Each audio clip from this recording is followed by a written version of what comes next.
moving into today's trading idea. The first one will be EcoWall Development Group. EcoWall has been I think highlighted twice in our Treasury Cabinet. The last we highlighted will be on 13 March, and the stock is actually gained about 21.6% to peak at 1.57 ringgit. Effectively hit our second target at 1.50 ringgit. As the stock peaked on 25th March, there is a what we call that a pullback, or sorry, a minor correction, and this minor correction has ended following a rebound within this purple line here, represented by 50-day moving average. As you can see, the recent resistance will be at 1.34 to 1.38. Will be this resistance now turning into a support level. So as the buying interest re-emerged within this particular zone, it has created a new high-low structure. And yesterday again, a breakout above 20-day moving average could actually indicate that the stock is ready to resume their prior uptrend. So because of that, we actually re-highlighting the stock. We reiterate our technical buy with a new and higher target at 1.57 and 1.74, while revising our stop loss higher to 1.34. In terms of risk to reward ratio, is still quite interesting at 1 to 0.64, which means 7.5% downside risk with the potential upside of 20%. Using the quant, based on quant scoring, we still using a momentum, and the momentum remain on the high side at 9.00. All right. Moving into the second stock we highlighted will be DNEX. DNEX, in terms of the what we call that quant scoring, we are using value with scoring at 6.8. But one the reason why we like the stock, because if you look back on the trend, it was down until recently.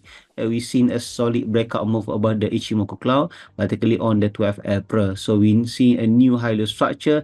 A pullback has pretty much ended following what we call a rebound within this, the red line here, represent current of Kijun line. So we see a new high-low structure, and yesterday gap up despite little bit closing a little bit on the weaker side, but trading volume is actually improving. Overall momentum reaction is still remain elevated. The D trend also suggests the upcycle still ongoing, so we're expecting the current short-term uptrend to continue charging higher. So we put our next technical resistance at 45.5 cent, while the next resistance should be at 50.5 cent. Our support or cut loss level will be below 37 cent, which means in terms of risk to reward ratio, we are actually looking at 7.5% downside risk and 26% potential upside.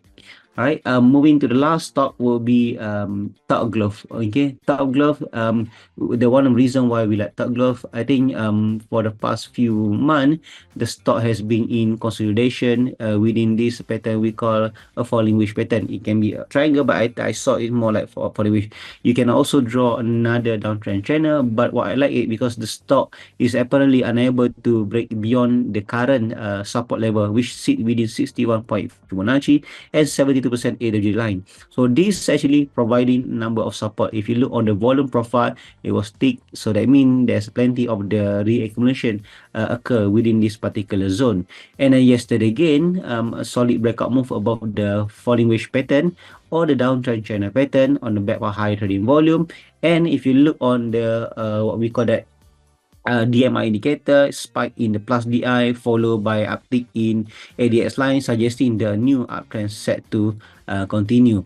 Now, another reason why we highlight the stock, if you look the trend of RSI, the RSI is actually struggling to close above their long-term average line for during the what we call that correction, but recently has started to picking up the pace, and you can see the long-term average line now serving as a support level. So the trend has effectively changed from downtrend for momentum. Now we have seen an uptrend in the momentum. So stronger momentum here could have give a stronger boost for the stock and set to lift the stock higher, as we put our technical resistance at 90 cent and a half and 99 cent and a half with the cut loss at 70 below 70 and a half.